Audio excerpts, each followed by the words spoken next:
ഏയ് ബെല്ല, നീ വന്നോ? എന്താ ആളാകെ ഒന്ന് ബിസി ആയ പോലെ ഉണ്ടല്ലോ. ഏയ് അങ്ങനെയൊന്നുമില്ല. അല്ല, ഇന്നെന്തോ ഒരു പ്രത്യേക മീറ്റിംഗ് ഉണ്ടെന്ന് പറഞ്ഞിട്ടല്ലേ നീ ഇവിടുന്ന് പോയേ? ആരുമായിട്ടാ? ഒരല്പം കൂടെ സമയം വേണം. മനസ്സിലായില്ല. അല്ല, ആരുമായിട്ടാണ് മീറ്റിംഗ് എന്ന് അറിയിക്കാനുള്ള സമയം ആയിട്ടില്ല.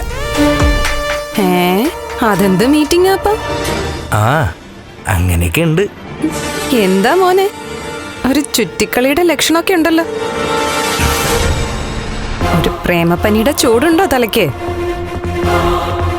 ആണോടാ?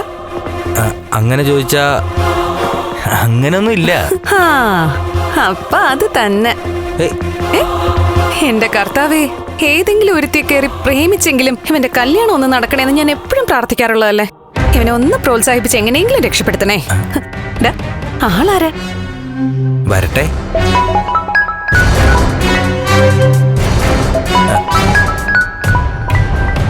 ഒരു മിനിറ്റ്. ദേ, പറയാൻ സമയമാകുമ്പോ പറഞ്ഞാ മതി. നടക്കട്ടെ നടക്കട്ടെ. പോടി.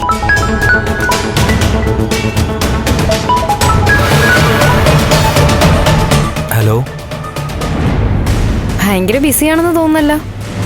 റിങ് ചെയ്യാൻ തുടങ്ങിയിട്ട് കുറെ നേരമായി. ഞാനൊരു ഫ്രണ്ടുമായിട്ട് സംസാരിക്കായിരുന്നു. ഫ്രണ്ട് എന്ന് പറയുമ്പോ ഗേൾ ഫ്രണ്ടോ ബോയ് ഫ്രണ്ടോ? ജസ്റ്റ് ഫ്രണ്ട്, അത്രേ ഉള്ളൂ.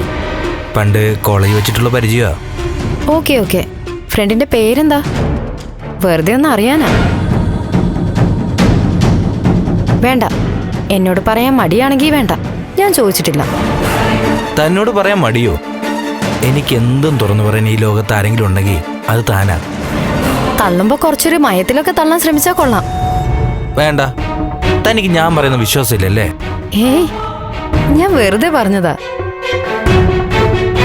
എനിക്കിതുപോലെ തമാശ പറയാൻ ഒറ്റ ആളല്ലേ ഉള്ളു ഗിവനേട്ടാ. അല്ല, ഞാൻ ചോദിച്ചതിന് ഉത്തരം പറഞ്ഞില്ല. ഫ്രണ്ടിന്റെ പേര്? ഇസബെല്ല. ഇസബെല്ല, നല്ല പേര്. അല്ല, എവിടെയോ കേട്ടതുപോലെ. അത് ഞങ്ങളുടെ കൂടെ കോളേജിൽ പഠിച്ചതാ. ആ, മനസ്സിലായി. എന്റെ കമ്പനിയിൽ ഷെയറും ഉണ്ട്. ഓ, അതായിക്കോട്ടെ. അതിനപ്പുറമുള്ള കമ്പനിയൊന്നും വേണ്ട. അമ്മ വിളിക്കുന്നു, പിന്നെ സംസാരിക്കാമേ. ആ, ശരി. എന്താമ്മേ? ആരോടടി നീ സംസാരിക്കുന്നേ? ഇങ്ങനെ വഴക്ക് പറയുന്ന പോലെ ചോദിച്ചാ പറയേണ്ട കാര്യമൊന്നുമില്ല. എന്നാലും പറയാം, എന്റെ ഫ്രണ്ടിനോട്. ആരടിയാ ഫ്രണ്ട്? അത് തൽക്കാലം ഞാനും എന്റെ ഫ്രണ്ട് മാത്രം അറിഞ്ഞാൽ മതി. അങ്ങനെയാണോ? എങ്കിലേ നീ ആ ഫ്രണ്ടിന്റെ കൂടെ അങ്ങ് പോടി. വേലി ചാടുന്ന പശുവിന് കോലുകൊണ്ട് നാശം, അത് മറക്കണ്ട നീ. ഞാൻ വേലി ചാടുന്ന പശുവൊന്നും അല്ല. മറ്റുള്ളവരുടെ അവകാശങ്ങൾ അംഗീകരിക്കാതിരിക്കുമ്പോഴാ ഞാൻ വേലി ചാടുന്നവളാവുന്നേ. വാസ്തവത്തിൽ വേലി ചാടുന്നത് നിങ്ങളാ. എന്താടി നീ പറഞ്ഞേ? നിന്നെ ഞാൻ... അമ്മ എന്താ നിർത്തിക്കളഞ്ഞേ? അമ്മ തല്ലിക്കോ? സന്തോഷത്തോടെ തന്നെ ഞാനത് കൊള്ളും. അതെനിക്കൊരു സന്തോഷം കൂടിയാണ്.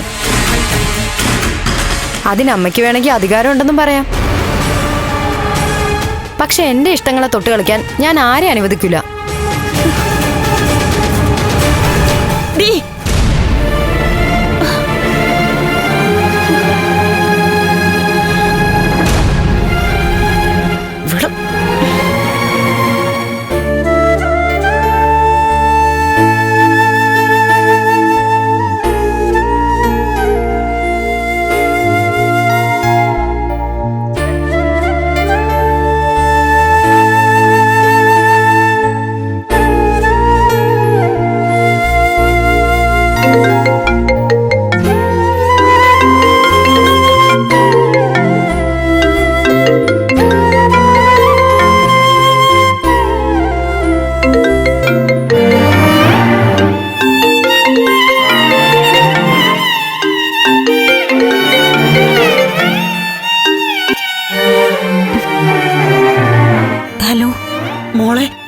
അവള് ചീത്ത പേര് കേൾപ്പിച്ചേ അടങ്ങും, ഉറപ്പാ.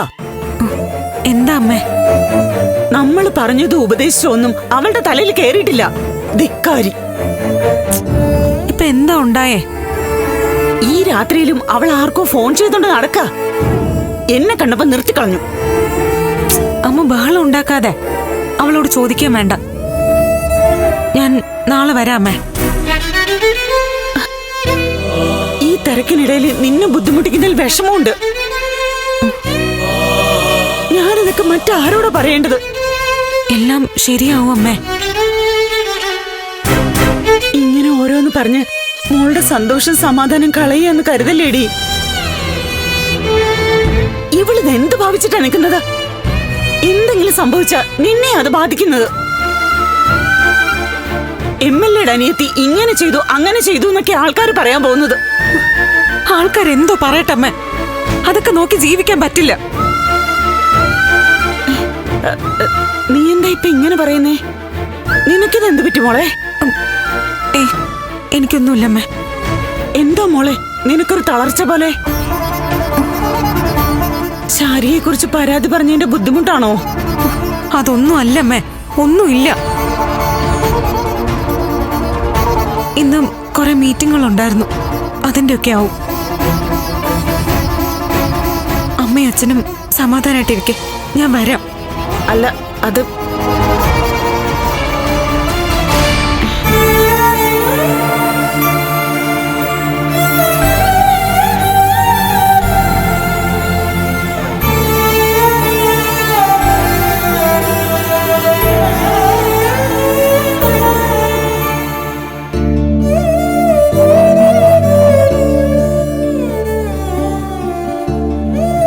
ദേവിക, എന്നോട് ദേഷ്യമാണെന്ന് എനിക്കറിയാം. നീ ഇങ്ങനെ വിഷമിക്കുന്നത് കാണുമ്പോൾ ചോദിക്കാതിരിക്കാൻ പറ്റുന്നില്ല. അവിടെ നിന്റെ വീട്ടിൽ എന്തെങ്കിലും പ്രശ്നമുണ്ടോ? ഫോണിൽ സംസാരിക്കുന്ന കേട്ടു. എല്ലായിടവും പ്രശ്നമല്ലേ അമ്മേ, അനുഭവിച്ചല്ലേ പറ്റൂ. ഇവിടെ ഭർത്താവാണെങ്കിൽ അവിടെ അനിയത്തി. എനിക്ക് ജീവിതത്തിൽ ഒരു സമാധാനവും ഇല്ലാത്ത അവസ്ഥയാ.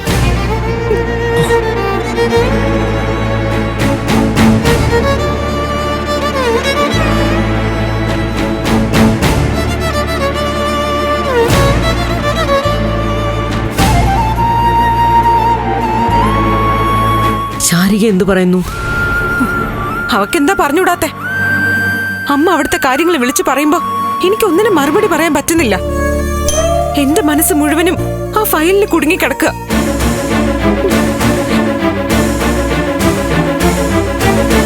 അമ്മേ, ഞാൻ വീണ്ടും ചോദിക്കുക, നന്ദുവിനോട് പറഞ്ഞ് ആ ഫയൽ ഒന്ന് വാങ്ങിത്തരാവോ? അല്ല മോളെ, എനിക്ക് പിന്നെ അത് കിട്ടിയില്ലെങ്കിൽ വലിയ പ്രശ്നം ഉണ്ടാവും.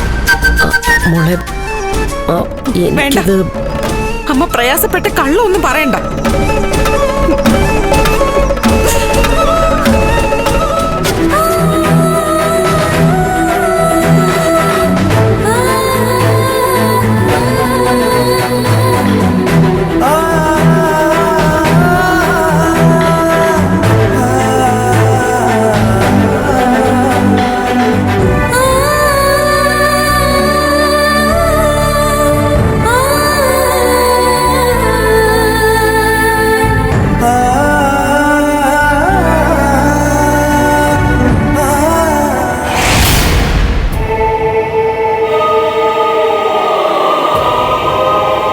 എന്ത് വിഡിത്ത നന്ദ നീ കാണിച്ചേ? വലിയ കുഴപ്പം പിടിച്ച പ്രശ്നമാണെന്ന് നിനക്കും അറിയാം. പിന്നെ നീ എന്തിനാ ആന്റിയോട് ഓപ്പണായിട്ട് സംസാരിച്ചേ? അതുകൊണ്ടല്ലേ ദേവിക കേൾക്കാനിടയായത്. അതെ, എന്റെ ഭാഗത്തുനിന്ന് വന്ന വീഴ്ച തന്നെയാ. സംഭവിച്ചു പോയില്ലേ, ഇനി എന്ത് വേണമെന്ന് പറയും. ഇനി എന്തോണെന്നേ നീയാ പറയേണ്ടത്.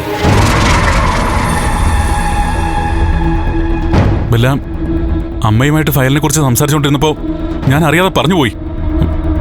ആ സമയത്ത് ദേവിക വരുമെന്ന് ഞാൻ കരുതിയില്ല. ശരി, ദേവിക കേട്ടു. പക്ഷെ നന്ദൻ അത് തന്ത്രപരമായിട്ട് അവസാനിപ്പിക്കാൻ നോക്കണമായിരുന്നു. പരസ്യമായിട്ട് വെല്ലുവിളി വേണ്ടായിരുന്നു. വേണ്ടായിരുന്നു. ഇനി അതും പറഞ്ഞ ഭ്രാന്ത് പിടിപ്പിക്കല്ലേ പ്ലീസ്. കൊള്ളാം, എല്ലാ പ്രശ്നങ്ങളും ഉണ്ടാക്കുന്ന നീ എന്നിട്ട് പരിഹാരം കാണാൻ ഞങ്ങളോട് പറഞ്ഞിട്ട് എന്ത് കാര്യം? ദേ നന്ദ, നീ കുറച്ചുകൂടെ ഉത്തരവാദിത്തം കാണിച്ചില്ലെങ്കിലേ നിന്റെ ലൈഫ് ഒരു ദുരന്തമാവും നന്ദ. കെവിനെ, എന്താടാ ഇത്? ഇവനെ അങ്ങനെ ഒരു ദുരന്തത്തിലേക്ക് തള്ളിവിടാനൊന്നുമല്ല നമ്മൾ ചേർത്ത് പിടിച്ചത്.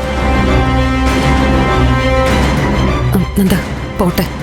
നീ വിഷമിക്കണ്ട, എന്തായാലും സംഭവിച്ചു പോയില്ലേ. ദേവി പറഞ്ഞു വെച്ച് നോക്കുകയാണെങ്കിൽ ചില ടെൻഷനുണ്ട്. അവൾ എങ്ങനെയൊക്കെയാ നീങ്ങെന്നും പറയാൻ വയ്യ. നന്ദ, എന്തായാലും നമുക്ക് നേരിടാം. നീ പേടിക്കാതെ. ഡാ, നീ ധൈര്യത്തോടെ നിൽക്കണം. സാധാരണ വഴക്കുണ്ടാവുമ്പോ കുറച്ച് കഴിയുമ്പോൾ അവള് തണുക്കും.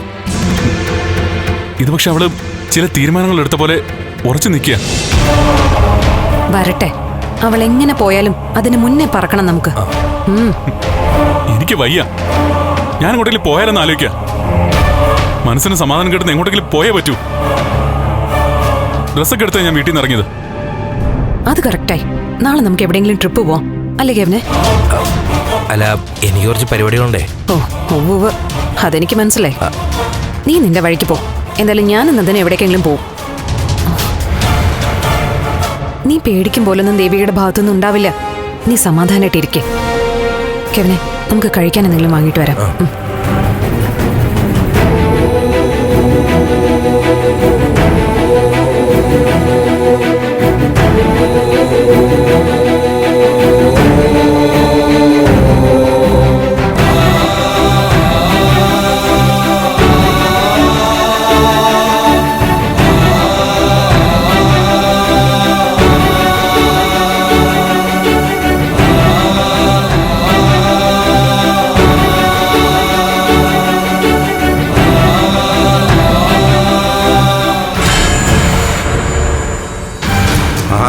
മോളത് നേരത്തെ എത്തിയോ? 7 മണിക്കെന്തോ സമ്മേളനം ഉണ്ടായിരുന്നില്ലേ? അത് ക്യാൻസലായോ? മീറ്റിങ്ങിന് പോയില്ല അച്ഛാ. ഞാൻ വിളിച്ചറിയിച്ചു. ജില്ലാ പഞ്ചായത്ത് പ്രസിഡന്റിനെ ഏർപ്പാടാക്കിയിട്ടാണ് ഞാൻ പോകുന്നത്. എന്തു പറ്റി മോളെ? മോളെന്താ വല്ലാതിരിക്കുന്നത്? CM വിളിച്ചിരുന്നോ? ഫയലിന്റെ കാര്യം പിന്നെ എന്തെങ്കിലും പ്രശ്നമായോ? CM വിളിച്ചില്ല.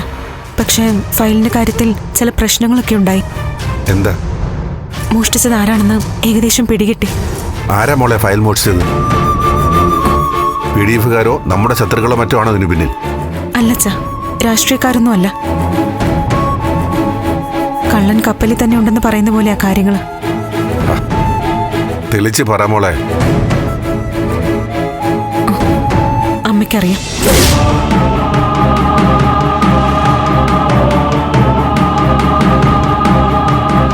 അമ്മയോട് ചോദിച്ചാൽ മതി അച്ഛൻ.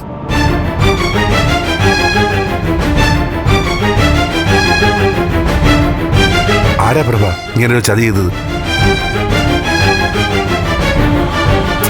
ആരാ ഫയല് മോഷ്ടിച്ചത്?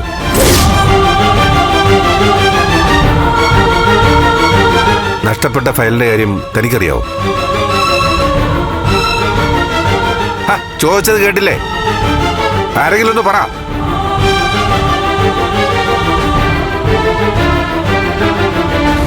പറ മോളെ, എന്താ സംഭവിച്ചത്? ഫയൽ മാറ്റിയത് നന്ദു അച്ഛ.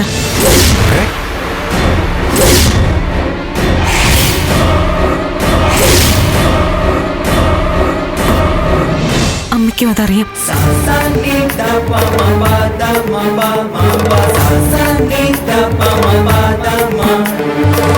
നേരത്തെ തന്നെ എനിക്ക് സംശയം ഉണ്ടായിരുന്നു. നന്ദു ആ ഫയല് മോഷ്ടിച്ചു എന്നല്ല, അബദ്ധത്തില് ആ ഫയല് മാറിയെടുത്തെന്നോ കൈമോശം വന്നോ എന്നൊക്കെ. സ്വന്തം ഭർത്താവ് എന്നെ ദ്രോഹിക്കാൻ വേണ്ടി മനഃപൂർവ്വം എടുത്ത് മാറ്റുമെന്ന് സ്വപ്നത്തിൽ പോലും ഞാൻ വിചാരിച്ചിട്ടില്ല. എന്തൊക്കെയായി കേൾക്കുന്നത്? എവിടെ ആ ഫയൽ? എവിടെ? നന്ദൻ എവിടെ? അച്ഛാ, നടന്ന കാര്യങ്ങൾ ഞാൻ പറയാം. അച്ഛൻ വരാൻ വേണ്ടി ഞാൻ കാത്തു നിൽക്കുമായിരുന്നു. ഞാൻ ഉച്ചയ്ക്ക് ഭക്ഷണം കഴിക്കാൻ വന്നത് അമ്മയും നന്ദുവും കൂടി സംസാരിക്കുന്നത് കേട്ടുകൊണ്ടാ.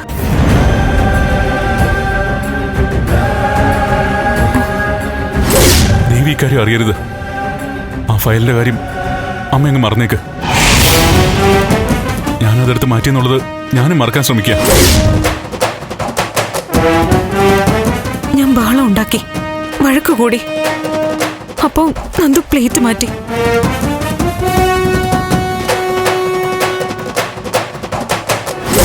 ഞാൻ അമ്മയോട് സംസാരിച്ചുകൊണ്ടിരുന്നത് എന്റെ ഓഫീസിലെ ഫയലിനെ പറ്റിയാ. കള്ളം പറയരുത്. വിശ്വസിക്കാൻ പറ്റുമെങ്കിൽ വിശ്വസിക്കുക. നീ ആ ഫയൽ എവിടെയെങ്കിലും കൊണ്ടുപോയി കളഞ്ഞാണ്. എന്നിട്ടിപ്പോ ബാക്കി ആരെങ്കിലും ഫയലെന്നൊരു വാക്ക് പറഞ്ഞാ നിന്റെ കളഞ്ഞുപോയ ഫയലാണെന്ന് പറഞ്ഞ് വഴക്കുണ്ടാക്കാൻ വന്നാ പിന്നെ എന്ത് ചെയ്യാനാ? മതി മതി നിർത്ത്. ഞാൻ പറഞ്ഞത് വിശ്വാസമായിട്ടില്ലെങ്കിൽ പോയി കേസ് കൊടുക്ക.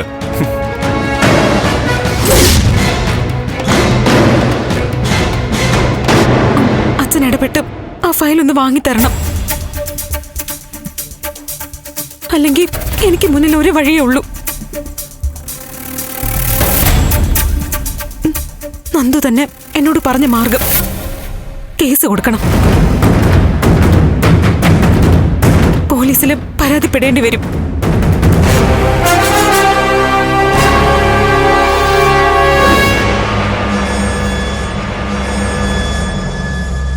പ്രഭ, നന്ദൻ എവിടെയാ ഫയൽ വെച്ചേക്കുന്നത്? നന്ദൻ പറയുന്നത് അവന് ഈ ഫയലിന്റെ കാര്യം അറിയില്ല എന്നോ. താൻ എന്നെ നാടകം കളിക്കരുത്. അവൻ തന്നെയാ ഫയൽ മോഷിച്ചത്. എനിക്ക് അതിനെപ്പറ്റി വ്യക്തമായ ധാരണയുണ്ട്. എനിക്കറിയില്ല. അവൻ പറയുന്നത് അവന്റെ കമ്പനിയിലെ ഏതോ ഫയലിനെ കുറിച്ച് പറഞ്ഞതാണെന്നാ. അവനെ വിളിക്ക്, പെട്ടെന്ന് ഇങ്ങോട്ട് വരാൻ പറ. ഇന്ന് രണ്ടിലൊന്നും അറിയണം. ഇത് ഞാൻ അങ്ങനെ വിടാൻ പോകുന്നില്ല. അച്ഛൻ ചോദിച്ചാൽ നന്ദു സത്യം പറയോ? പറയിപ്പിക്കും ഞാൻ. മോള് നോക്കിക്കോ. കള്ളനെയും കള്ളന് കഞ്ഞി വെച്ചവരെയും ഈ വെളിച്ചത് ഞാൻ കൊണ്ടുവരും. ദേ സിദ്ധു, ഞാനൊരു കാര്യം പറയാം. അനാവശ്യമായിട്ട് എന്നെ ആക്ഷേപിക്കരുത്. എന്താ എന്താ? അച്ഛാ വേണ്ട, ഇത് ഞാൻ കൈകാര്യം ചെയ്യാം. ഒരു ക്രൈം നടന്ന അന്വേഷിക്കേണ്ടത് പോലീസാ. ഇവിടെയും പോലീസിൽ പരാതിപ്പെടാതെ നിവൃത്തിയില്ല. അച്ഛൻ സമ്മതിച്ച ഈ നിമിഷം ഞാൻ പരാതി അയക്കാം. ഞാൻ സമ്മതിക്കില്ല എന്നാണോ? മോള് DGP വിളിക്കും. മോൾക്ക് പറയാനുള്ളത് പറ. പരാതി മെയിലേ, ബാക്കി പോലീസ് ചെയ്യട്ടെ.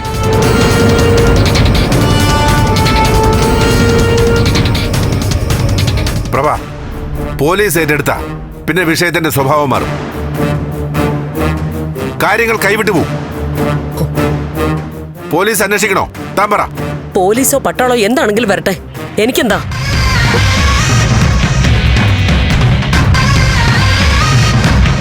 ഇനിയിപ്പോ കൂടുതൽ ആലോചിക്കണ്ട. മോള് വിളിക്ക്. കുറ്റം ചെയ്തവരൊക്കെ അനുഭവിക്കട്ടെ. പാഠം പഠിപ്പിക്കാൻ എനിക്ക് അറിയാഞ്ഞിട്ടില്ല. അവൻ എവിടെയാണോ ഉള്ളത് അവിടെ ചെന്ന് കൈകാര്യം ചെയ്യാൻ എനിക്കറിയാം. വേണ്ടച്ചാ, അതൊന്നും വേണ്ടച്ചാ. അച്ഛൻ എന്തൊക്കെ ചെയ്താലും നന്ദു ആ ഫയൽ തിരിച്ചു തരില്ല.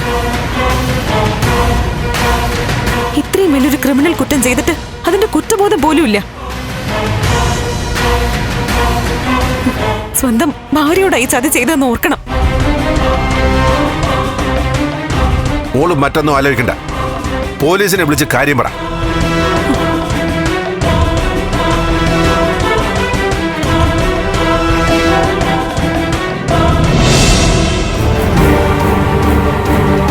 പ്രഭ, ഇതിനെല്ലാത്തിനും താൻ വളം വെച്ച് കൊടുത്തിട്ടുണ്ടെങ്കിൽ അനുഭവിക്കും.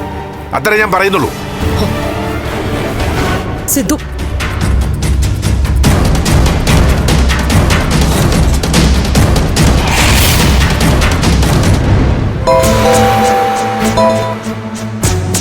ഹലോ മാഡം, നമസ്കാരം. ഋഷിയുടെ അന്വേഷണം ശക്തമായി തന്നെ മുന്നോട്ട് പോകുന്നുണ്ട്. Stop it. നിങ്ങൾ എന്നെ കളിയാക്കുകയാണോ? നിങ്ങൾ പറയുന്നതൊക്കെ കണ്ണടച്ച് വിശ്വസിക്കുന്ന മണ്ടിയാ ഞാനെന്ന് കരുതിയോ? നിങ്ങൾ ഋഷി കേസിൽ ഒരു അന്വേഷണവും നടത്തുന്നില്ലെന്ന് എനിക്ക് വ്യക്തമായിട്ട് അറിയാം സർ. ഒന്നെങ്കിൽ ബോധപൂർവം, അല്ലെങ്കിൽ മറ്റാരോ പ്രേരിപ്പിച്ചിട്ട് ഋഷി കേസ് നിങ്ങൾ ഉഴപ്പാണ്. അയ്യോ മാഡം, നിങ്ങളുടെ അഭിനയമൊക്കെ അങ്ങ് കൈ വെച്ചിരുന്നാ മതി. ഋഷി കേസിൽ അടുത്തിനി എന്ത് വേണോന്നാ ഞാൻ ആലോചിക്കുന്നത്. ഇപ്പൊ ഞാൻ വിളിച്ചത് ആ കേസിനെ കുറിച്ച് സംസാരിക്കാനല്ല, എന്റെ വ്യക്തിപരമായ ഒരു പരാതി അറിയിക്കാനാ. എന്താ മാഡം? വളരെ നിർണായകമായ ഒരു ഫയൽ മോഷണം പോയിരിക്കുന്നു. CM പേഴ്സണൽ അറ്റൻഷൻ കൊടുത്തിട്ടുള്ള ഒരു ഫയലാ അത്. ഗവൺമെന്റിന്റെ അഭിമാന പ്രോജക്റ്റായ പാർപ്പിട സമുച്ചയ പ്രോജക്റ്റിനെ പറ്റിയുള്ള ഫയല് മോഷ്ടിക്കപ്പെട്ടിരിക്കുന്നു. മോഷണം പോയിരിക്കുന്നത് എന്റെ വീട്ടിൽ നിന്ന് തന്നെയാ. ഞാൻ പരാതി ഉടനെ മെയിൽ ചെയ്യുന്നുണ്ട്. നേരിട്ട് വന്ന് മൊഴി തരുകയും ചെയ്യും. അല്ല മാഡം, വീട്ടിൽ നിന്ന് മോഷണം പോയെന്ന് പറയുമ്പോൾ എന്താ, വീട്ടിൽ നിന്ന് മോഷണം പോകുന്നത് ലോകത്ത് ആദ്യത്തെ സംഭവമാണോ? അല്ല മാഡം ഇങ്ങനെ ഒരു പരാതി തന്നാൽ മാഡത്തിന് വീട്ടിലുള്ളവർ ബുദ്ധിമുട്ടിലാവും. ഞങ്ങൾക്ക് എല്ലാവരും ചോദ്യം ചെയ്യേണ്ടി വരും. അതെ, അങ്ങനെ ചോദ്യം ചെയ്യാനാണല്ലോ യൂണിഫോം തന്ന് നിങ്ങളെ നിയമിച്ചിരിക്കുന്നത്. വീട്ടിലുള്ളവരെ തന്നെ വേണം ആദ്യം ചോദ്യം ചെയ്യാൻ. ഡിവൈഎസ്പി ഋഷി കേസ് ഉഴപ്പിയതുപോലെ ഈ കേസ് ഉഴപ്പാന്നാണ് കരുതുന്നെങ്കിൽ ശക്തമായ നടപടി നേരിടാൻ തയ്യാറായിക്കോ. മാഡം ഭീഷണിപ്പെടുത്തണോ? ഭീഷണിയോ? ആര് ഭീഷണിപ്പെടുത്തി? നടക്കാൻ പോകുന്ന കാര്യങ്ങൾ കൃത്യമായിട്ട് പറഞ്ഞതാ. എന്റെ പരാതിക്ക് പരിഹാരം കണ്ടുപിടിച്ച് തന്നില്ലെങ്കിൽ നിങ്ങൾക്കെതിരെ ഞാൻ CM-നും DGP-ക്കും പരാതി കൊടുക്കും.